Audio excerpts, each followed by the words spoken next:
Mr. Alvin Kamara, you know, that running back from the Saints who has done great things for the Saints over the years, and we thought he'd be a star player, in which he's been great, right? He's been okay. He's done some things. Well, he's recently been in the news. Says Saints Alvin Kamara has agreed to plead no contest to a lesser charge. New Orleans Saints running back Alvin Kamara has agreed to plead no contest to a misdemeanor charge of breach of peace for his involvement in the 2022 fight in Las Vegas, according to court records. Kamara and the three other men were initially facing misdemeanor charges of conspiracy to commit battery and a felony charge of battery with substantial bodily harm. Kamara is no longer facing felony charges after accepting the plea deal, his attorney David Chesnoff said on Tuesday. Kamara will do 30 hours of community service and pay the alleged victim in the fight $105,000 for medical bills.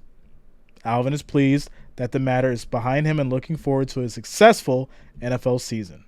Kamara and three other men, including free agent cornerback Chris Lemons, were arrested on battery charges after they were accused of injuring a man outside a nightclub on the eve of the Pro Bowl in Las Vegas on February 6, 2022. Kamara played in the Pro Bowl and then was taken into custody afterwards. Now listen, here's the thing.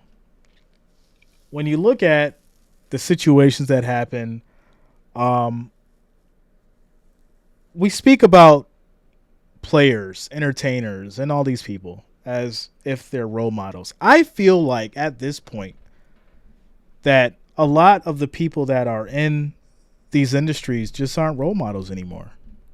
And that's not to say that they can't do good for the community. They can't do good for people.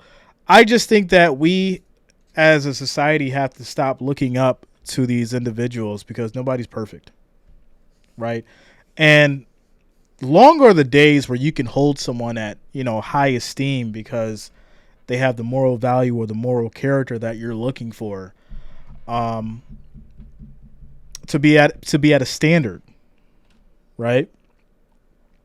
Because I feel like last year I was talking about a story about a player in jail time or a weapon or something crazy, domestic violence every other week. That's just the reality of it. So none of these stories surprise me anymore. But moving on, all four men were indicted by a grand jury on February 16, 2023. After hearings for the case were continued several times throughout 2022, Kamara was also sued in civil court by the alleged victim. Obviously, he wanted some money, who filed a lawsuit against him in Louisiana last October. The alleged victim, Darnell Green Jr., accused Kamara and the other men of beating him and then stomping on him while he was unconscious. While Green initially requested damages of $10 million from Kamara, a notice of removal in Louisiana court last November said that Kamara had never actually been formally served with the lawsuit. The two men reached a private settlement July 10th, according to Green's lawyer, Tony Busby. So yeah, he ended up getting the bag. He just didn't get the $10 million. Probably got like a couple, maybe like $500,000. His lawyer told him to settle out, kicked him over a couple hundred, and that was it. It's just the reality of it. Shout out to Serious Biz, says 70s and 80s, unfortunately gone forever. Yes, that time is gone. That time is gone. Shout out to Serious NDA. Yeah, non-disclosure agreement. You know how that goes. Tiger Woods knows exactly how that goes. Immortal says it takes 3 dudes to beat him, right? I feel like a lot of these stories are highly exaggerated. 3 NFL players. You needed 3 of those guys to beat one person. These guys that are in peak physical shape. It took 3 of them. All right.